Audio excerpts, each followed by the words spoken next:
Get your King James Bible. As the Bible says in John chapter 4, let us worship God in spirit and what? In truth.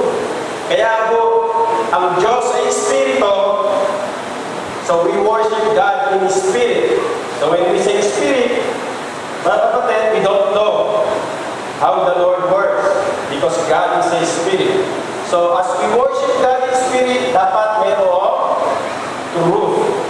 Ano yung truth? Yung Bible. Kasi kahit na ikaw ay sumasamba sa Spirit, pero hindi mo alam kung totoo yung sinasamba mong Espiritu, it would be useless. Marami pa na tao, they worship Spirit, pero hindi nila alam kung sino yung Spirit na yun.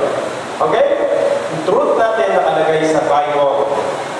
Colossians chapter 4, verse 3. Ano sabi ng Colossians chapter 4, verse 3? Ready, begin.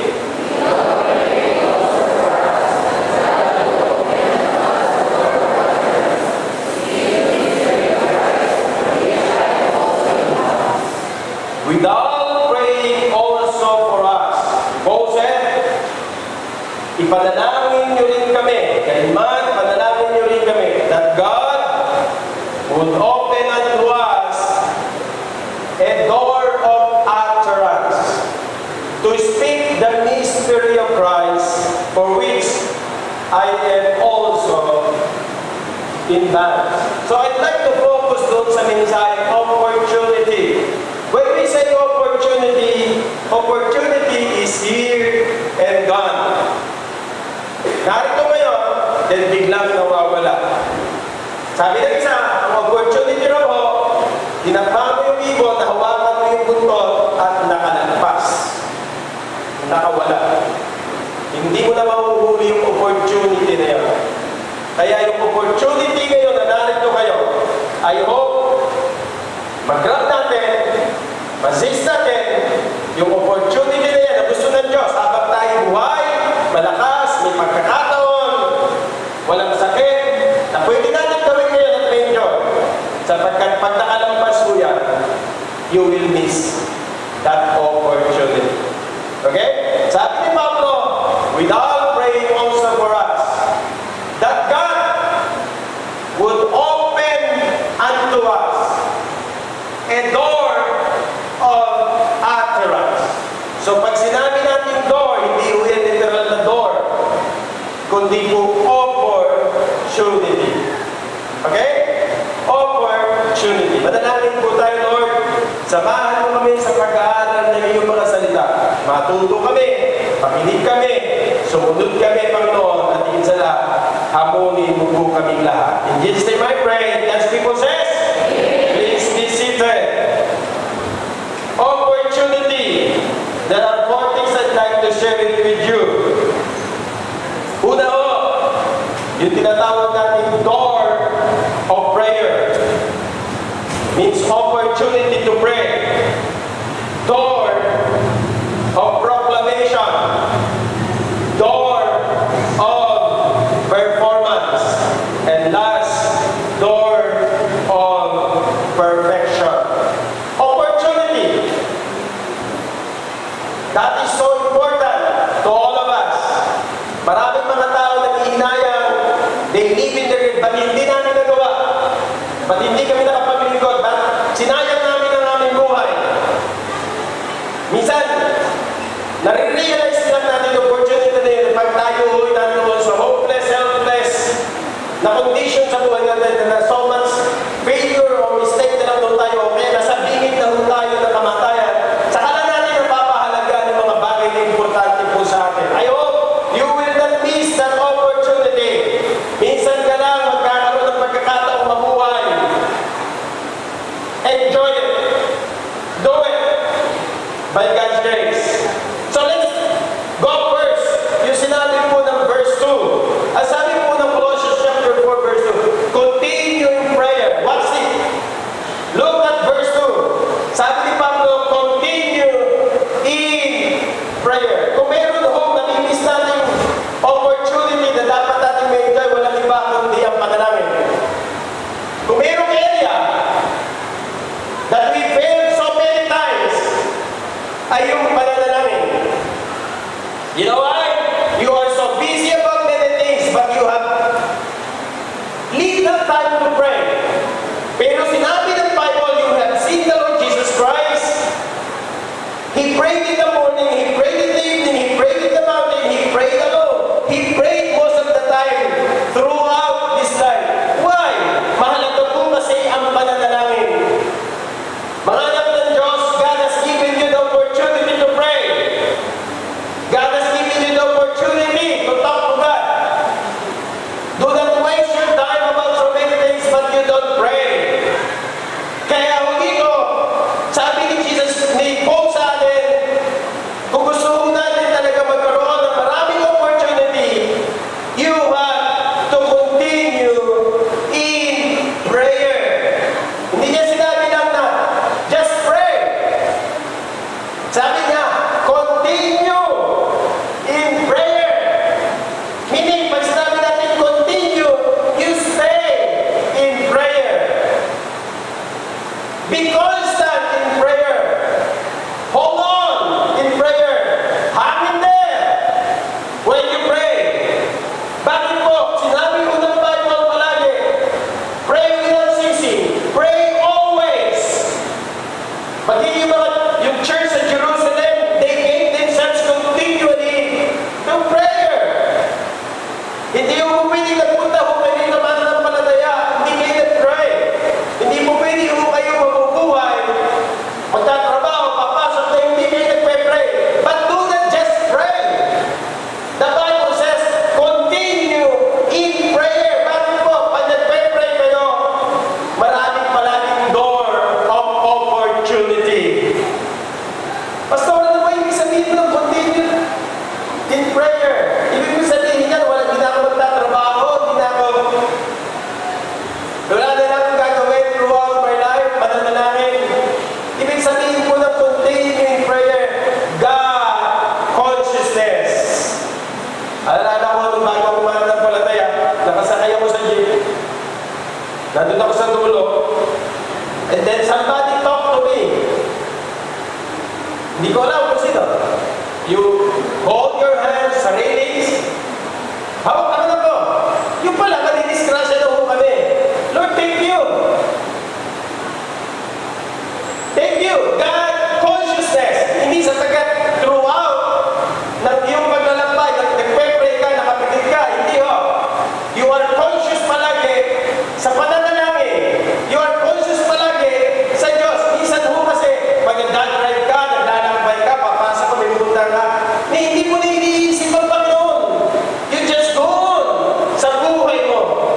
Hindi ho ito yung naglalagay ka ng mga beats sa shoulder mo, sa leg mo, o kaya hawak-hawak mo, o kaya meron kang prayer book na inuulit-ulit mo most of the time. Hindi ho yun yung sinasabi ng Bible. Ang sinasabi ng Bible, you have to pray. Bakit kaya sinabi ni Pablo, pray? Dapat pray na lang. Bakit niya sinabi, continue in prayer? And I found out the word continue means be strong in prayer. Persevere in prayer. So, may idea.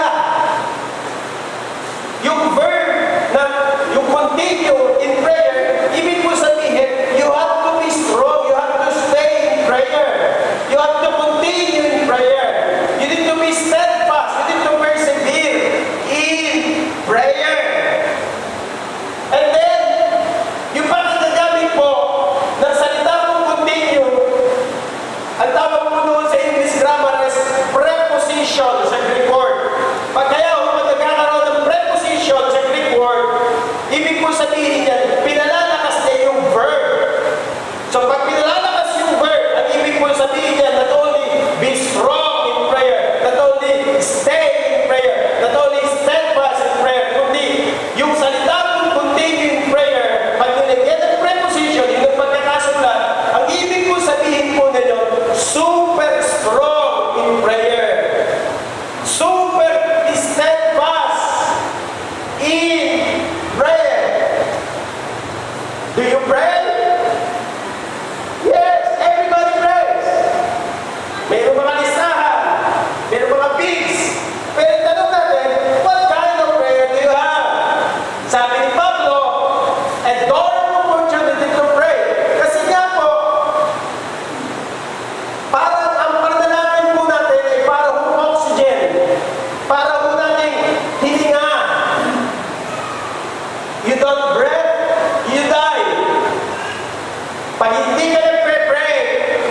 you will die.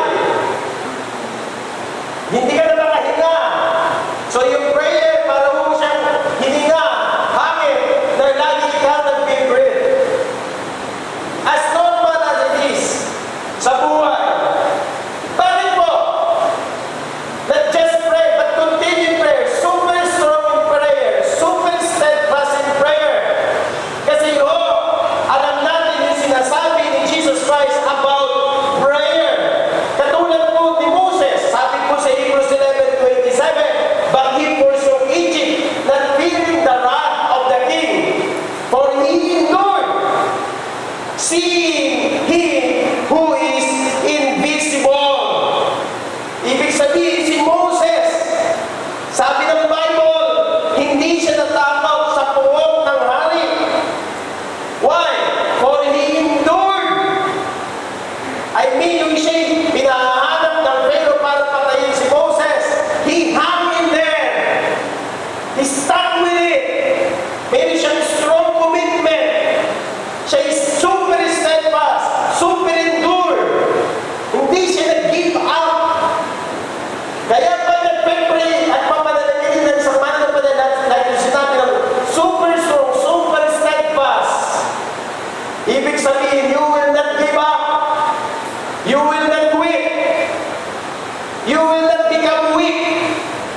Yun ang sekreto ng early church sa Jerusalem sa Acts chapter 1 verse 14. Nung mamatay si Jesus Christ, yung 120 na mga disciples niya, yung 12 plus yung remaining disciples, 120, in Acts chapter 1, si Jesus Christ sumakit ng langit. Ano sabi ng Bible sa Acts 1:14? They all continued with one accord in prayer. Kaya dito, 8 o'clock, 9 o'clock ang Sunday school, 8 o'clock may breakfast na. Hindi lang po sila para mag-breakfast, narito sila para manalangin. They are here. Imbis na pumunta sila 9 o'clock, late pa. Nandito na po sila na 8 o'clock, nag-devotion na, nananalangin na. Kasi po, yun ang sekreto ng church. Ang mga members ng Jerusalem Church, they all, sana po, lahat ng mga miyembro, all sa HBBCL, continued in prayer. When we say continued, they hang in there. They never give up. They are super strong, super steadfast in prayer. So what happened to the early church? The church grew. Why? Because the members are so prayerful. Alam niyo, sekreto rin ng panalangin. Sabi po ng Luke chapter 18 verse 1, men ought always to pray and not faint. Kaya pag mahina ka, pansinin mo ang prayer life mo. Minsan dahilan lang po natin kasi si ganito.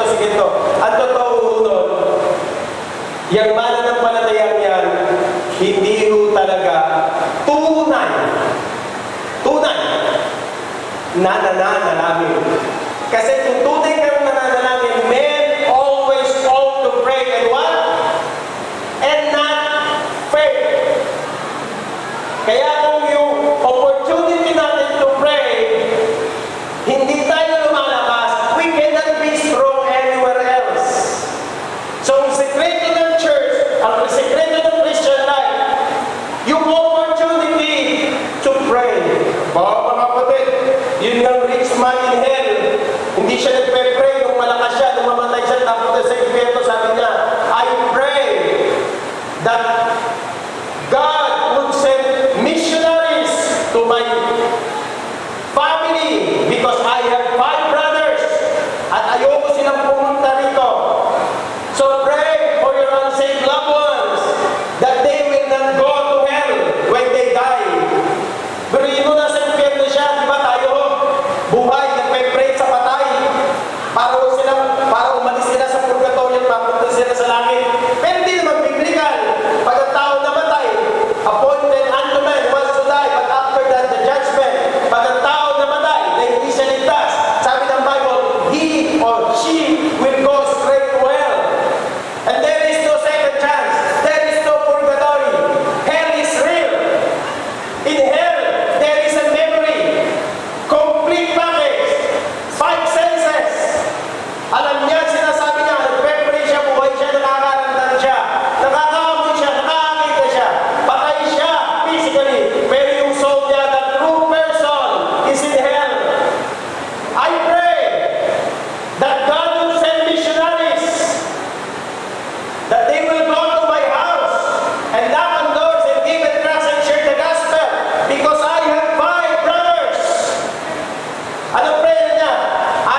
Sabi ng Bible, yung judge, hindi na natatakot sa Diyos. Saka inhuman, wala siyang pakialam sa'yo. Ang mahalaga sa akin, ipanalo mo yung kaso, bayaran mo. Merong widow, sabi niya, avenge me from my enemies. Hindi ko alam kung ano naging kaso niya. Sabi niya, ipagtanggol mo ko sa mga kaaway ko. Didimanda ko siya, pagtanggol mo ko. Hindi siya pinakinggan ng judge, kanya ang judge hindi natatakot sa Diyos. Pero yung babae, siguro, araw-araw, pupunta sa opisina, ang aga-aga pa. Ginukulit yung judge, para maawa nila, pagtanggol mo ko. Bawat sandali, nakikita sila ng judge, nakikiusap, namamali, please, tulungan mo ko. Sabi naman judge, sa Luke chapter 18, pambihira ito, kung tunay ito natatakot sa Diyos at ako'y inhuman, tutulungan mo na to. Because of her persistency. Because she begged day and night. I need to help her. Ano sabi ron? And the judges helped the widow. Yun ang sinasabi natin. Sabi ng iba, di ba pastor, alam naman Diyos ang lahat ng pangangailangan natin? Ba't kinakailangan maging makulit tayo? Ba't kinakailangan maging persistent tayo? Pwede ba natin baguhin ang isip ng Diyos? Hindi. Pero at least pag nakita ng Diyos, na totoo ka, sincero ka sa pinagpe-pray mo, at nakita ng Diyos na yung prayer mo pwede mag-honor sa Kanya, sa Kanyang pangalan, at mag-glorify sa Kanya. Pwede tulungan ka ng Diyos at baguhin ng Diyos. Okay? Hindi naman tayo nagpe-pray para baguhin lang ang puso ng Diyos. Kung yung prayer na yan, hindi kalooban ng Diyos, kahit anong panalangin mo, walang mangyayari. Okay? Ang kahalagahan lang, yung widow, hindi siya nag-easily give up. Talagang, nag-pursige siya na kahit alam niya na yung tao hindi siya tutulog. At because of that persistency, because of that super strong, steadfast, she continued begging the judge. Sabi po ng Bible, sa Luke chapter 18, yung divine application, how much more na yung mga ligtas, yung mga pinili ng Panginoon, His own elect, yung mga anak ng Diyos, yung mga naligtas, kasi pag naligtas ka, you are elected.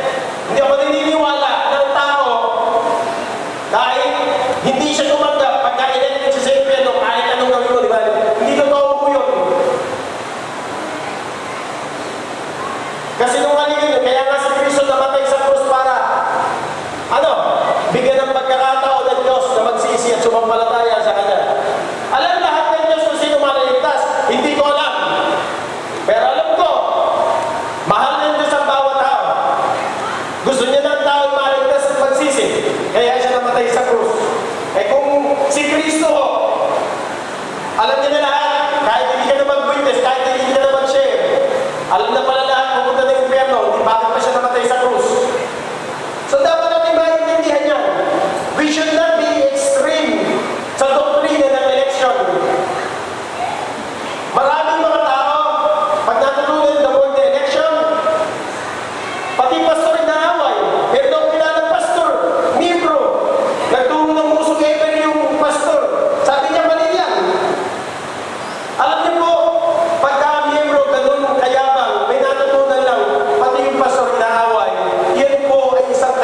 tinatawag na opportunity ng lahat ng blessing ng Panginoon.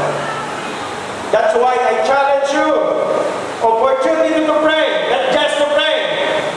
Super strong and super steadfast in prayer. You have an opportunity every day to pray. Amen? Sapagkat lahat, maging trabaho mo, pinagpe-pray mo. Maging mapapanasawa mo, ipinagpe-pray mo. Lahat ng bagay, ipinagpe-pray mo. Are you with me? Sa mundo, hindi sila nagpe-pray. Pag nararamdaman nila. Pero tayo, lahat ng gagawin mo, ipinagpe-pray mo. Ano ba bakit? Sapagkat pag hindi ka nagpe-pray, maraming posibleng mangyari na masama at hindi magiging maganda para sa iyo. At ako naniniwala kung talaga nagpe-pray ka, there's a timetable sa lahat ng bagay. Hindi nag-pray ka ngayon, bukas gusto mo sagutin ka ng gandang Panginoon. Kaya kung yung pinag-pray mo, girlfriend mo, boyfriend mo, trabaho mo, dapat mas lalo kang nalalapit sa Diyos. Kung galing sa Diyos yan. Pangalawa, not only door to pray, opportunity to pray. Lahat nagsisimula sa panalangin. Pangalawa, door of proclamation. Ano yun? Obligation to preach. Ang sabi ng verse 3, with all praying also for us. Bakit ko? Sabi niya, ipanalangin niyo rin kami. Kasi meron siyang mga kasama. Pag binasa niyo yung Colossians, hindi lang siya yung pastor o apostle o missionary. May mga kamanggagawa siya. Colossians chapter 4, binanggit niya ang lahat ng mga tao. Nakasama niya sa ministry.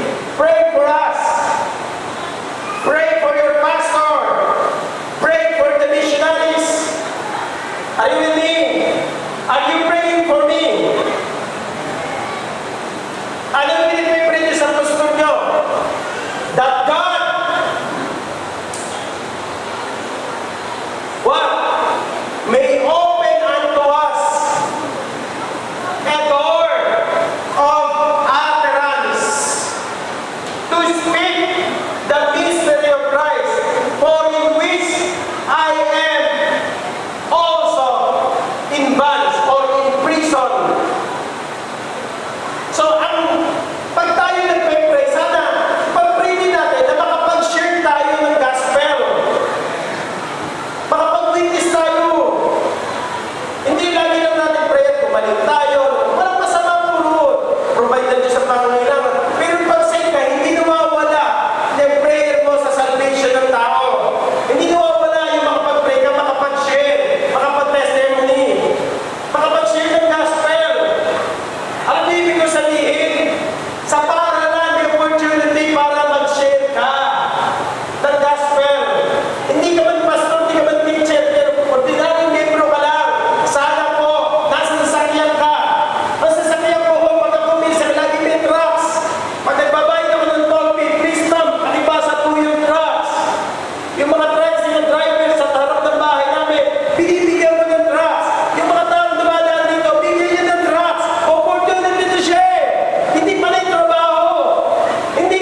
Tingnan natin.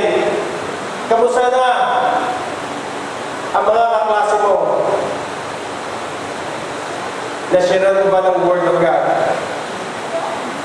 Kamusta na ang mga kaopisina mo? Nashiran mo ba ng Word of God? Nakalulungkot ka minsan. Baptist ka pala.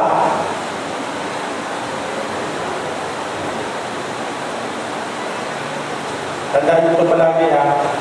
Yung mga taong nakilala nyo, naging kaibigan nyo, makinig kayo ng isa at inanigay ka ng Diyos doon, hindi kayo lalagay ng Diyos sa trabaho sa parang na walang dahilan. Alam ng Diyos, ligtas ka.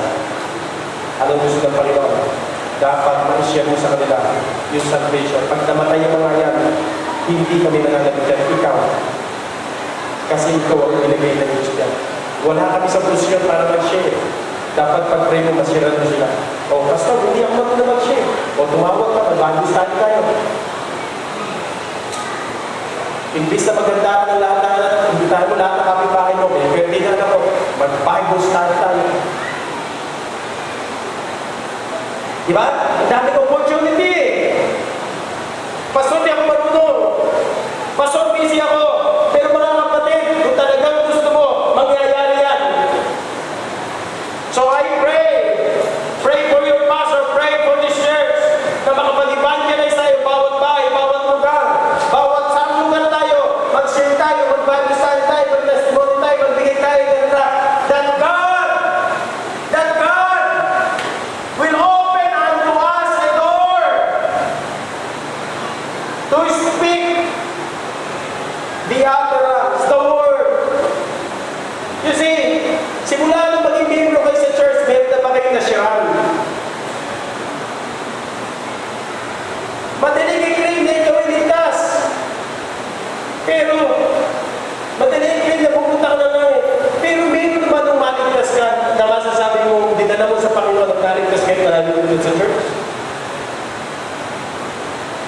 Sabi ng Bible, you have not chosen me, but I have chosen you. Ano sabi niya? That ye should go,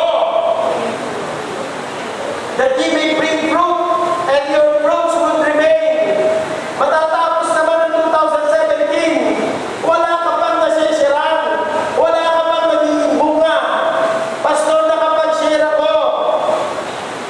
Nasa na bunga? Sabi ng Bible, that your fruit would remain. Happy ako nandito ka. Pero mas happy ang Panginoon, mayroong mga katabi na dala sa Panginoon at yung nadala mo na natili hanggang ngayon naglilingkod sa Panginoon. So I challenge you, door of opportunity to share the Word of God. Kasi nagsisimula palagi sa pagsishare mo eh. Yung mga siniran mo, ito mga kasama ng tabata, ito matagal na umating. Ito hindi sumasama. Nakakarinig, pero hindi pinasama sa church. Tanungin mo siya. Nagiging dahilan pa, Brother Robert, na hindi siya kumonsider kasi kinukonsider ka niya. Tama? Hindi siya pwedeng pilitin. Anong ginawa ko? Pinunta ako sa bahay, nagsinira ko ng Word of God. Mga kapatid, ako lang ba mag-share? Everybody, kasi sabi ng Bible, going to all. Sinabi para ko dito, sa lahat ng mga ligtas, sa lahat ng mga tagasunod ni Kristo, lahat ng mga ligtas, nasa barbuhan, nasa jeep ka, nasa opisina ka, nasa paralan ka, nasa kapitbahay ka, may birthday ka, may party ka, laging ang puso pa na natin i-share ang gospel. Bakit yun yung gospel then and burn as ready?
matututo ng mga teachings na isinulat sa New Testament na hindi nyo alam.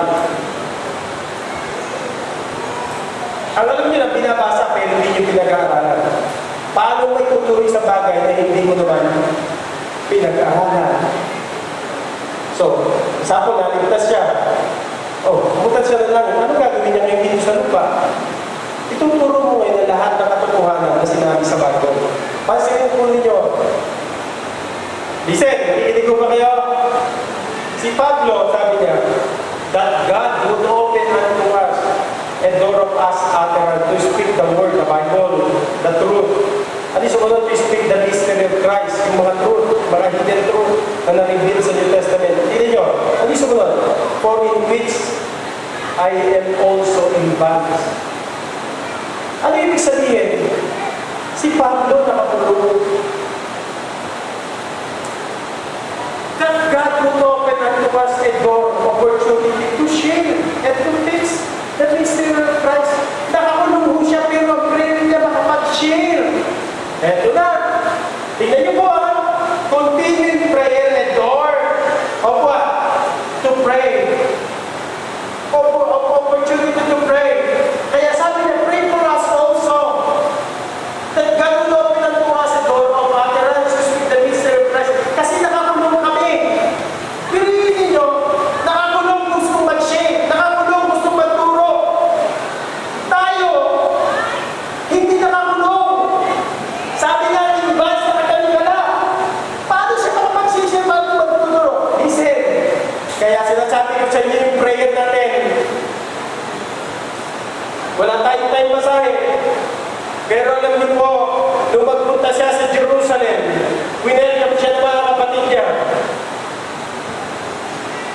Ang ginawa ng mga Hudyo, nung siya mag-share ng gospel, muntik na siyang mamatay. Yung dating pumapatay ng tao na mamanang si Rey ng pinapatay, muntik na siyang mamatay. Buti dumating yung mga Roman soldiers. At ang sabi ng mga Hudyo, itong tao ito, nangangaral laban sa batas ng Roman soldiers. Itong tao ito, nangangaral, pinupuloy ng temple, pinapangaral na si Kristo Diyos na nagkatawang tao. Muntik na siyang mamatay. Ano nangyari? Nakuha siya ng Roman soldier.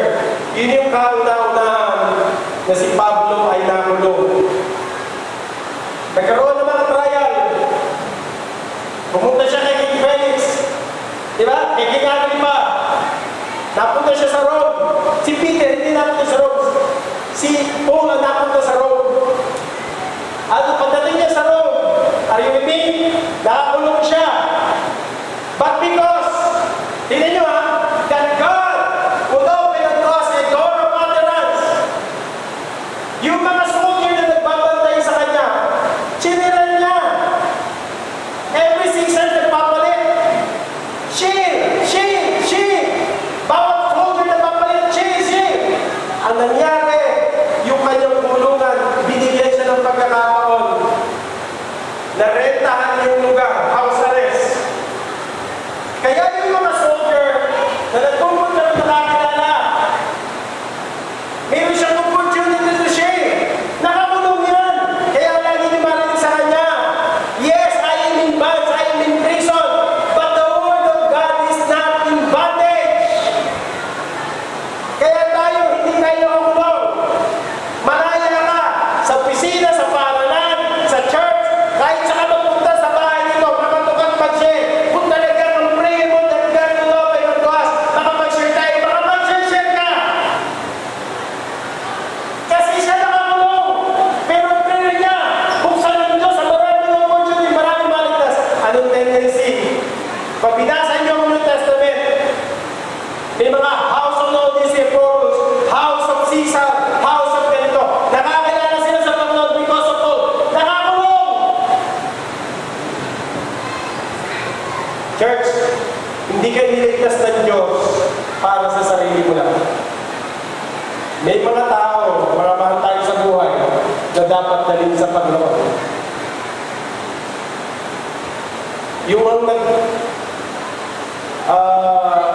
gumawa ng apple Si Steve Jobs, kaya maraming mga trabaho ngayon, namatay, nagkaroon ng cancer.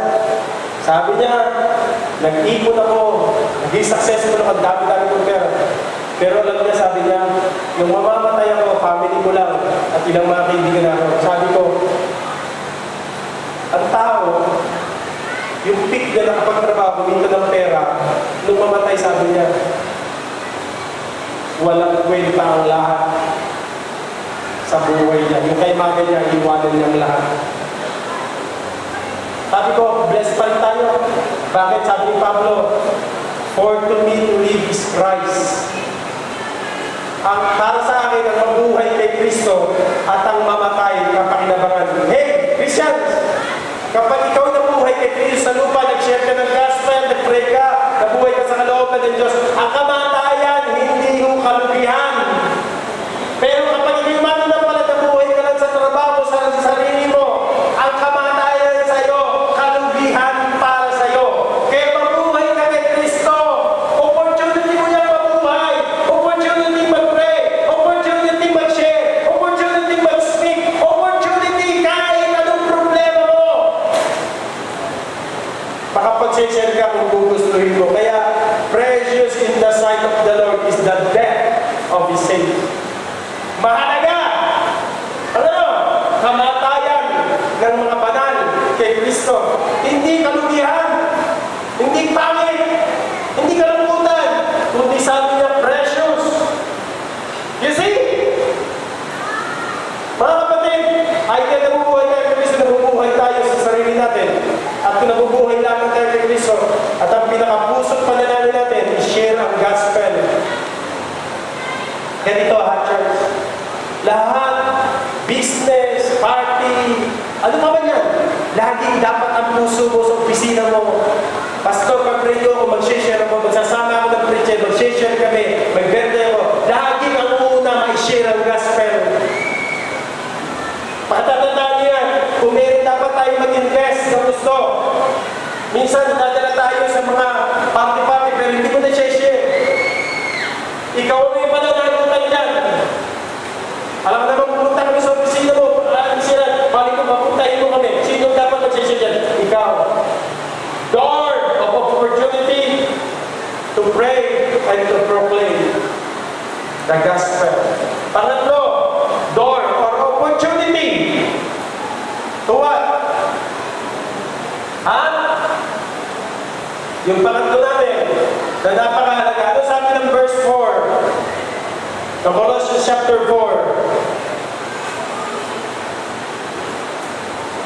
Not only door of obligation, a door of proclamation, a door or opportunity to proclaim.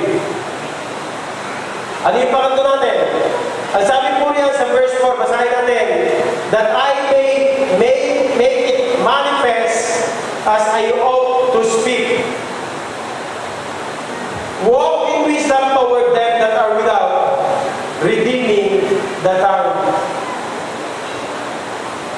Maganda nagpe-pray tayo consistently. Maganda nagpe-pray tayo ng opportunity para share yung gospel. Pansinin po ninyo, opportunity of performance, observation of practice, that I may make it manifest as I ought to speak. Ano sabi ng Bible? Walk in wisdom toward them that are without, redeeming the time. Sabi ng Bible, yung performance mo, behavior mo dapat, yung ugali mo. Sabi ng Bible, dapat lumalakad ka. When you say walk, means pamumuhay mo. When you walk, you talk. Hindi talk and walk. Ipamuhay mo muna yung sinasabi mo. Bakit? Kasi yung mga dinala mo, yung mga mahal mo sa buhay, yung mga unsaved, without, mga unbeliever, hindi ligtas, para sa kanila, lumakad ka ng may karunungan. Walk in wisdom. Bakit?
Hindi pa man doon sila nakakate. Sasabihin na, ano tinuturo ng baptist? Higit sa lahat, yan ba tinuturo ng pastor niyo? Hindi din naman ako kilala. You see? Ang ina. Bakit sinabi ni Pablo, walk in wisdom? Kasi nga po, may mga mananampalataya hindi lumalakad na may karunungan. Saan sila lumalakad? Lumalakad sila ng may kamangmangan. Foolishness. Kaya sabi niya, walk in wisdom that are without. Kaya, pag lumabas na tayo sa trabaho, pag lumabas na tayo sa simbahan na ito, mga kapatid, ino-obserbahan na tayo ng mga kapitbahay natin. Anong pagkakaiba ng religion nila sa religion nila? Anong pagkakaiba ng Bible nila sa Bible nila? Anong pagkakaiba ng baptism sa religion? Sana makita nila ang ganda ng buhay natin. Hindi kapangitan ng buhay natin. Alam niyo bakit? Yung mga tao, because of your bad testimony, napakahirap nilang dalig sa Panginoon paniwalain kasi nakita nila sa iyo ang hindi totoo na sinasabi. Okay? Mahihirapan na galing niya sa church pag nasira ang patotoo natin. So, maingat dapat tayo sa patotoo natin sa kanila. Iba naman, ayaw mag-share kasi hindi maganda ang patotoo nila. Eh dapat po, ayusin muna natin ang buhay natin bago tayo mag-share. Ang problema, ang tagal na, hindi pa lang nakayas, hindi pa rin nag-share. You see, paano tayo magkakaroon ng wisdom? Una, makinig po kayo. Proverbs chapter 9 verse 10, worship. Pastor, patutunod na ba ako sa church? Nagkakaroon naman ng karunungan. Pakita ko po sa inyo, ha? Isa para lumatin lang mo kayo. Pag nakakarinig ka ng salita ng Diyos, nakakarinig ka ng mga revealed truth, mga mysteries of Christ, at ganun pala yun. Kaya itong kabataan ko, na faithful ako kumatin sa church, talagang nagsusulat ako. May notebook ako pag kami preaching. Ulitin ko, ha? Yung people, attention 17, nagsusulat ako ng mensahe ng pastor ko, outline ko, kabisado, every Wednesday, every Sunday, at merong application sa dulo at ang prayer ko. Kayo, wala. Ulitin ko, hanggang ngayon, wala pa rin kayo. Kasi siguro nyo gusto nyo, pagkatapos sa mensahe ko, wala kang matatandaan. Pero ako, binibro, binotbook, kabisado ko sa loob ng isang taon, yung mensahe ng pastor ko. Minsan, cellphone padala mo, wala ka ng Bible, wala ka ng notebook. Okay? So you see, worship, bakit po? Pasinin nyo ha, yung mga itinuturo, narinig mo, at isinusulat mo, yun ang nagdala sa'yo sa isang malalim na karunungan at kaalaman na natutunan mo kung bakit nung young people ka, okay? Naging maayos ang buhay mo kasi sa pagsamba pa lang, nakita na ng Diyos totoo kang sumasamba. Natanong ko sa inyo, kapag ikaw mananampalataya, hindi ka faithful, mga anak mo ninyo, hindi lumaki sa simbahan, matakot na kayo. Palakihin ninyo ang inyong mga anak na laging nasa church. Hindi ko sinasabi, magiging perfect yan, at di gagawa ng mali. Pero, yung mga anak nyo lumaki sa simbahan, na talagang disiplina nyo lagi kahit ano, priority at church. Mga kapatid, ma-appreciate nyo yung mga anak nyo lumalaki sa loob ng simbahan. Natututo ng salita ng Diyos. May mga anak tayo, nung maliit, ayaw natin dali sa simbahan, pag malaki na. Tanong ko sa inyo, madali ba sila dali niya? Sabihin natin, malaki na po sila, may sarili silang vision at buhay. Eh dapat, kung maliit pa lang, tinuruan mo na. At nasanay na sila, nung malaki sila, dahil hindi mo na kinakailangan sabihan kasi sila mismo kung saan nagpupunta sa church. Tama? Kaya appreciate ko ang church. Nayapin mo na mo. Doon mo natin muna na pagka ikaw bago ka manligaw, kinakailangan mo na pag-pray mo. Pangalawa, kapwa mo mananampalataya.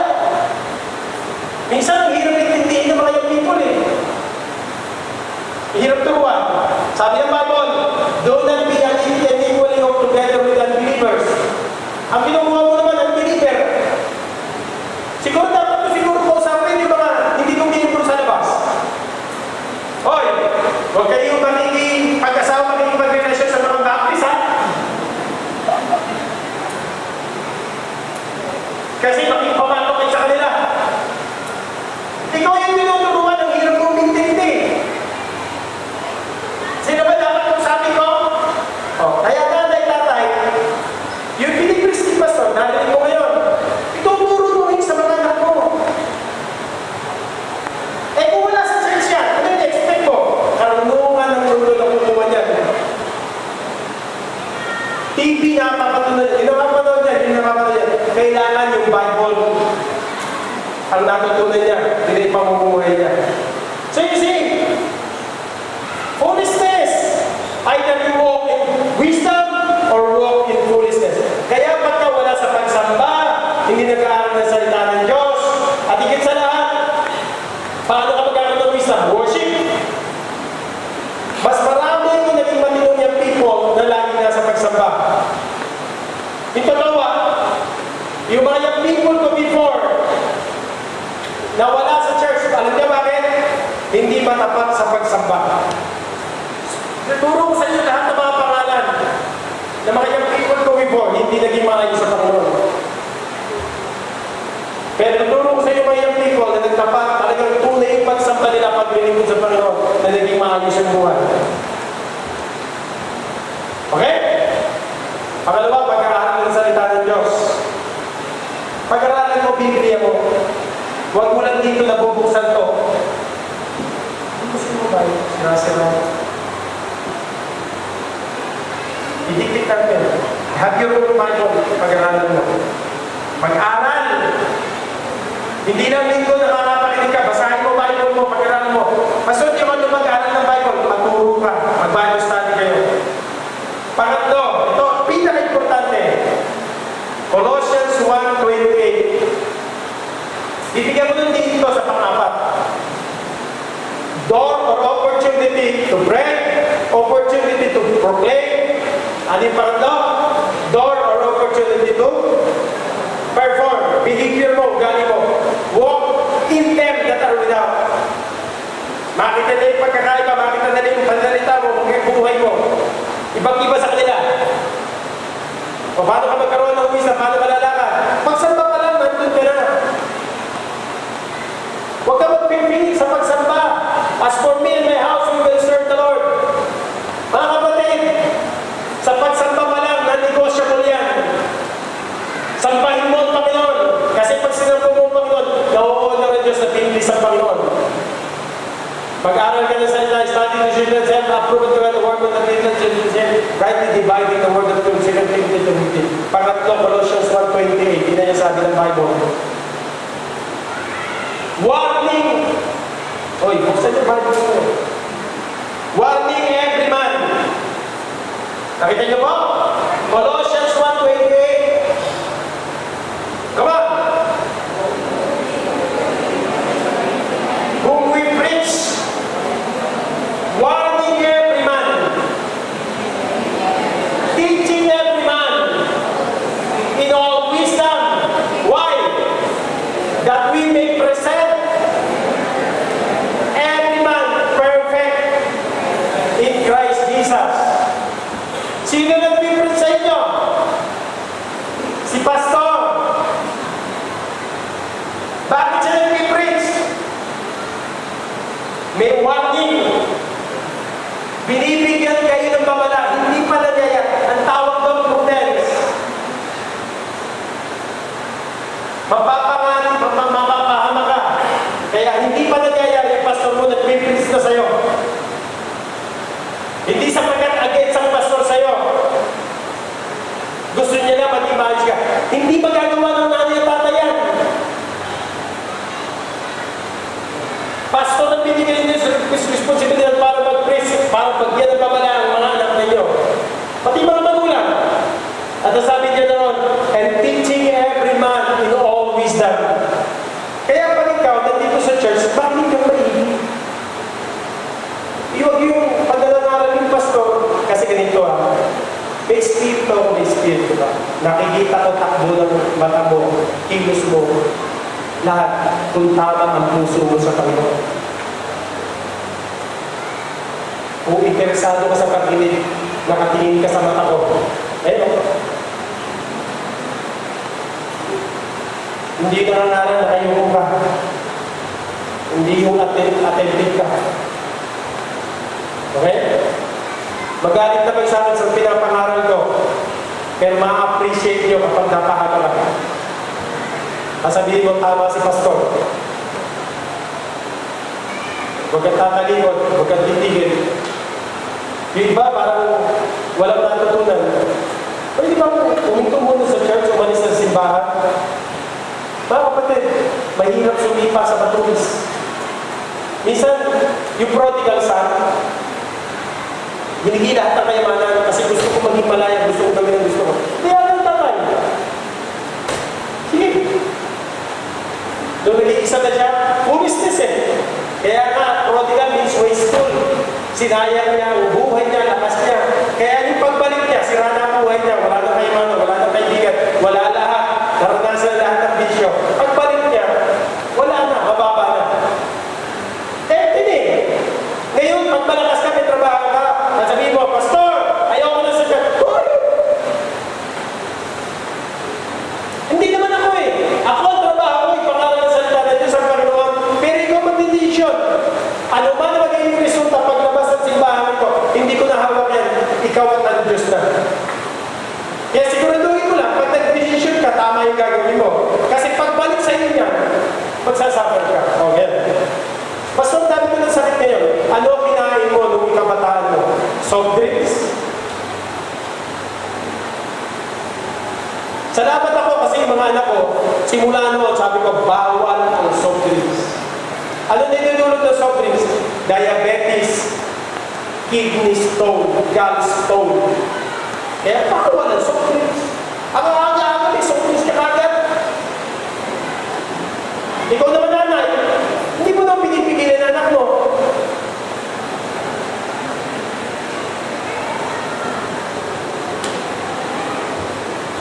Magbawal mo yung soft drinks. Kaya nga magulang eh.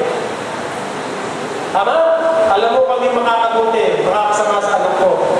Okay yun. Kung pinayagan mo ganun yan, wala kang ginawang paraan. Kasalanan yan. Mas malaki gastos. O, kumain ka na kumain ng baboy. Wala ng red meat. Pag nagkasakit ka, patay ka. Nahihirapan mo sarili mo. Tandaan nyo ang katawan ng templo. Kaya kami mag-asawa para na-enjoy namin ang buhay. Pakinig, bumili kami ng whirlpool. Balik na talaga. Tuwing umaga sa kahapon, celery, carrots, broccoli, spinach, lahat gulay. Blend na. Breakfast natin yun. Wow, ang sarap gulay.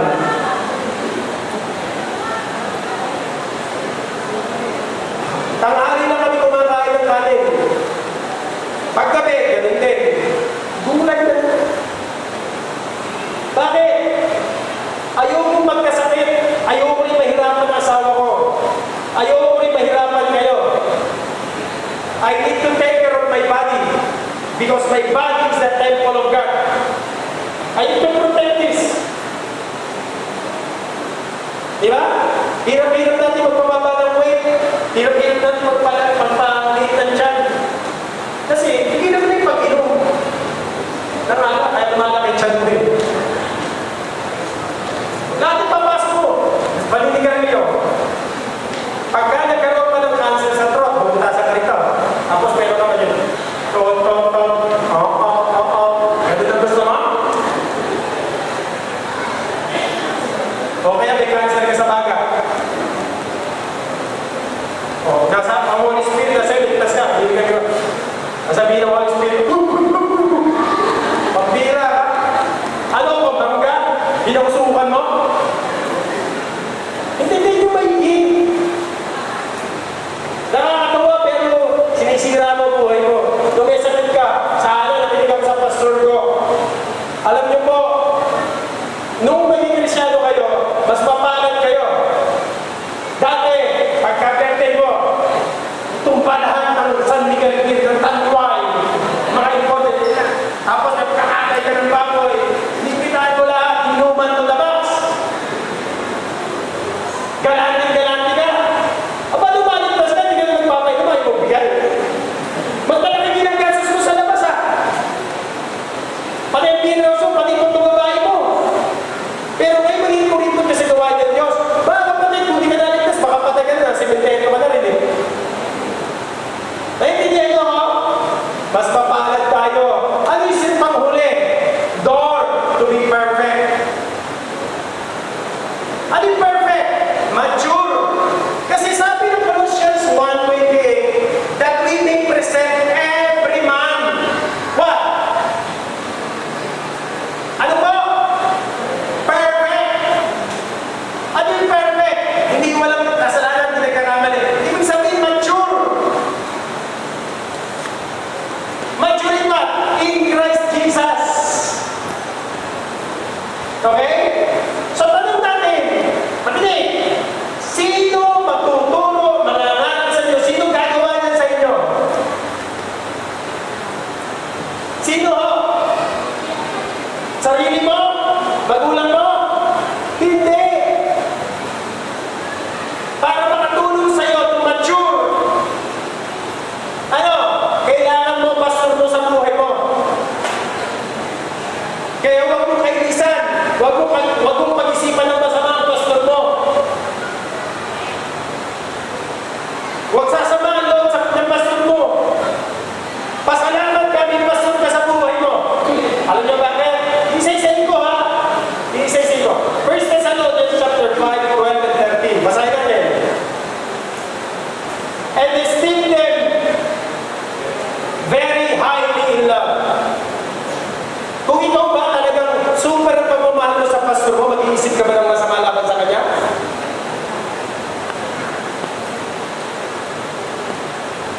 Sasama ba loob mo sa kanya? Magsasalita ka ba laban sa kanya? Hindi. Kasi sabi ng Bible, and to esteem them very highly. What? In love. Kasi yung pastor mo nananalangin sa'yo, nagbibigay ng para sa'yo, hindi niya ginagawa yan para lang sa'yo. Ginagawa niya yan para sa Panginoon sa lahat. Para maging maayos at maging masaya ang buhay mo. Hindi sabi ng Bible, for their word's sake and be at peace among yourself. Hindi ko kanya pa nakita na yung minamahal ko, naging magulo kayo, naging magkaaway. At di magkasundo. Either, yung pastor mo problema mo ikaw.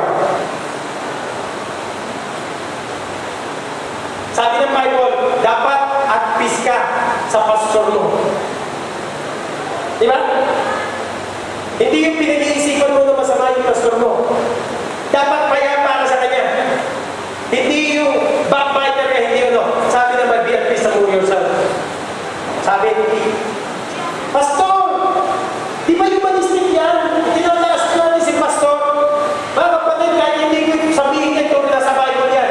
Sabi ng Bible, esteem them very highly in love. Highly. Huwag yung pag-isang kaya may problema ka, naalala mo si pastor. Pagkaling mo na naalala mo, sabi ng Bible, esteem them very highly in love. Ano, kaya sabi ng verse 13, verse 12, di ba? Dapat verse 12 muna. Bago verse 13. And we beseech you, brethren. Sino ka usap? Di ba kayo? At sabi niya, no demonstrator among you, and are over you in the Lord, and admonish you. Kinalanin mo siya, recognize mo siya, appreciate mo siya. Kasi nakatakas siya sa Panginoon. And admonish you. Again, admonish. Di ba, wali ulit? Habang narito kayo sa church, mangangalan ako sa inyo, magwawaling ako sa inyo. Ang sino mag-take din sa waling, blessed ka. Amen? So ngayon, Hebrews chapter 13, 7 and 17. Tingnan niyo sabi ng Bible. Basahin natin, Hebrews chapter 13, verse 7 and 17. Hindi ko tinuturo yan kasi pastor ko. Tinuturo yan kasi nasa Biblia yan.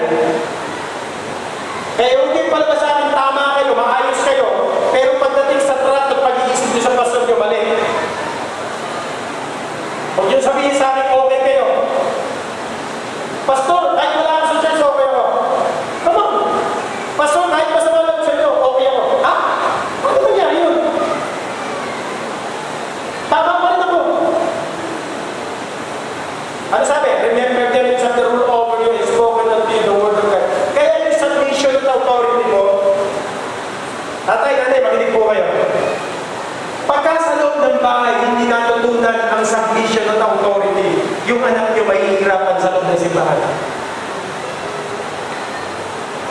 Pag hindi marunong kumalat sa inyo yan, pag hindi marunong magpailalim sa inyo yan, pag hindi marunong kumilala sa authority yan, kahit sino, lalampastahan yan.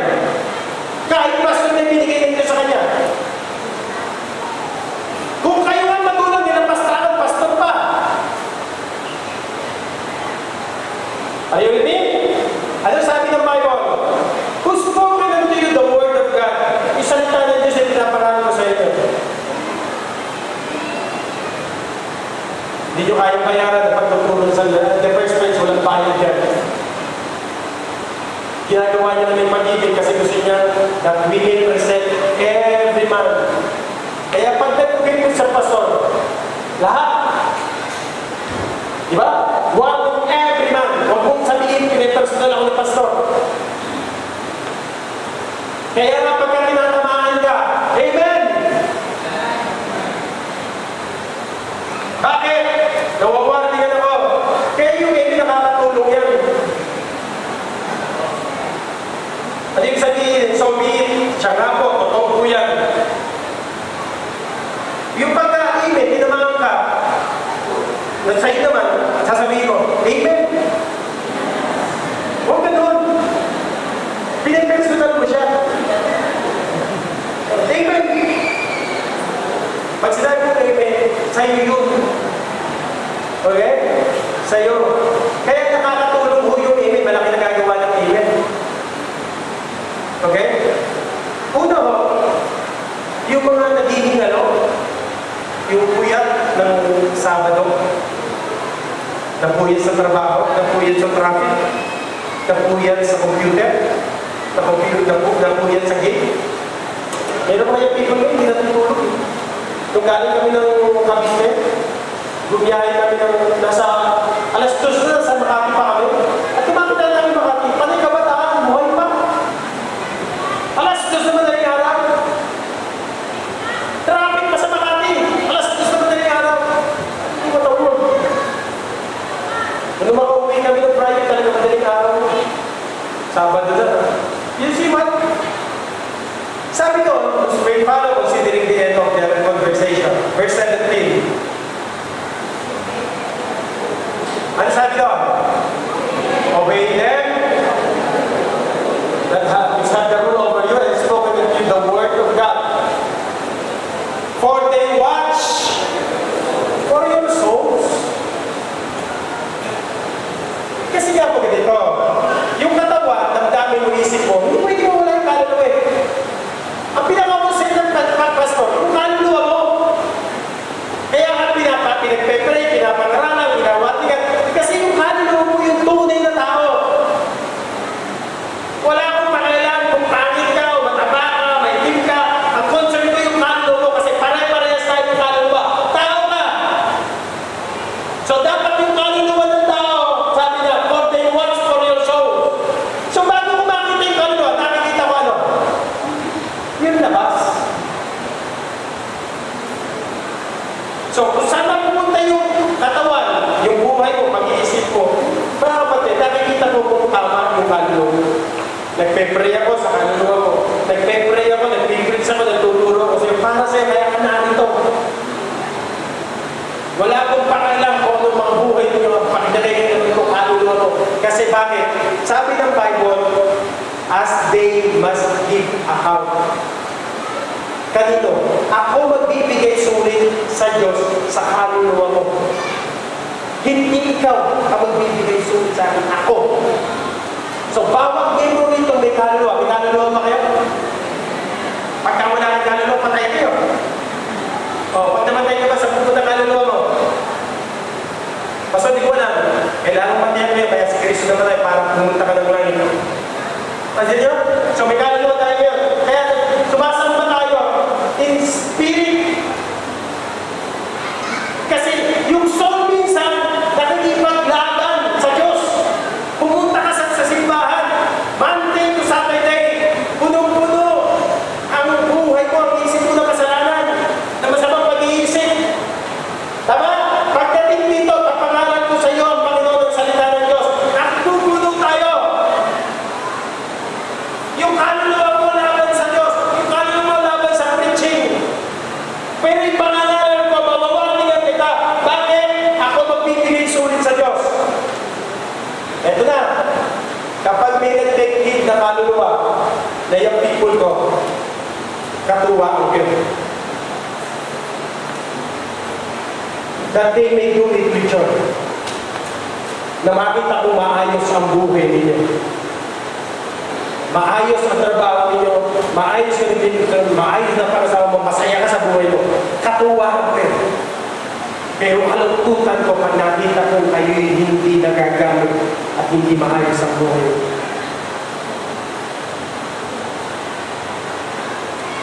Namatay si Kristo sa inyo at inibig kayo. At kung paano tayo inibig at namatay si Kristo, ganun din ang gagawin siya sa inyo. Pangangalaga, pakakainib niyo kung turuan ko kayo. Sana, mga kasama at mga kapatid, magsama-sama tayo, hindi tayo parang napipilitan. Pero kung sama na loob sa puso mo, kasi sabi ng Bible, hindi ka devilis ng Diyos sa buhay. Okay?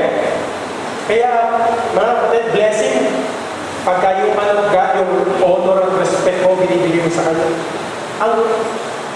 Ang blessing, ang pamilya mo, ang buhay mo, kasi alam mo na doon yung blessing ng Panginoon. Kaya ngayong umaga nito, ang daming opportunity habang may lakas ka. Kung tatanungin niyo si Brother Ben, ang prayer niyo, bigyan mo pa ako ng mahabang buhay para magdito. Tama? Kung tatanungin niyo siya, mayroong maraming panahon at oras na sayang. Tama?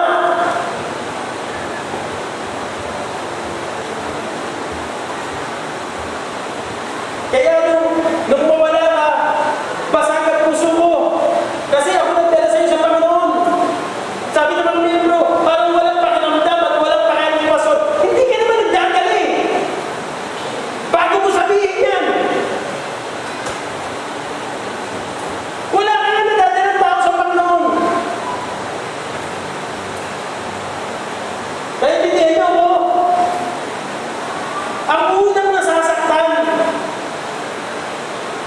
ang unang basag ang puso, pag kami membrong hindi nakikinig kahit gusto mo sa Panginoon, yung pastor, kasi nararamdaman niya ang espiritu mo nag-i-struggle. Naiintindihan kitang mahina, naiintindihan kitang nag-i-struggle, pero huwag na huwag magkakaroon ng isipan damdamin na rebellious attitude. Kasi walang blessing ng Panginoon, hindi mangungusap ang Diyos sa'yo. Kaya kapag may preaching, may invitation, huwag mong pagmatigasan ang puso mo. Hayaan mo ang Spirit na mag-usap sa'yo pag invitation time. Kasi pagka pinagmatigas mo ang puso mo, ang mukha mo, ang mandinig mo, ang damdamin mo, mahihirapan ka makarecover sa Panginoon.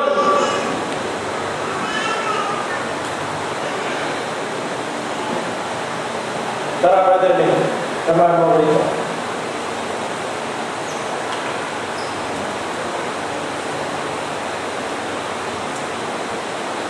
Ito, hindi parang pahiya siya. Mahal mo ito. Dinala mo sa Panginoon ko. Kung mayroong natutuwa ng lumusan, nakabalik siya, ako. Kayo, masaya kayo? Mas masaya ako kasi ako nagdala sa kanya sa Panginoon. Ay, hindi din ako. Lahat gagawin ko para mabuhay siya, lumangas siya at magpatuloy sa Panginoon. Kung tatanungin niyo buhay niya ngayon, at buhay niya noon, malaki ang pagkakaiba. Maraming nasayang na pagkakaiba. Kaya habang kayo'y malakas at malusog, huwag niyong sayangin ang pagkakaiba. Mahalin niyo ang Panginoon, maglingkuran niyo ang Panginoon. Kasi mga kapatid, maraming blessing, maraming pagpapala. Sasamahan ko kayo hanggang sa dulo. higit sa buhay mo. Baka mamahalin ko kayo. Makinig kayo sa Panginoon kasi maraming blessing. Pagka hindi kayo nakinig sa Panginoon, maraming burdens na darating sa inyo. Will you? Opportunity! Habang malakas, habang may trabaho, habang makapagbibigay, habang makapag-pray, habang makapag-share, habang lahat, kasi pag wala ng lakas, may sakit ka na, pag namatay ka na, wala nang success sa grave, wala nang preaching sa grave, wala nang pinalangin sa grave, wala nang pagkakataon. Ito yung pagkakataon na sumuko lahat sa Panginoon. Okay? Tayo lahat na lang lumapit sa Panginoon. Thank you, brother.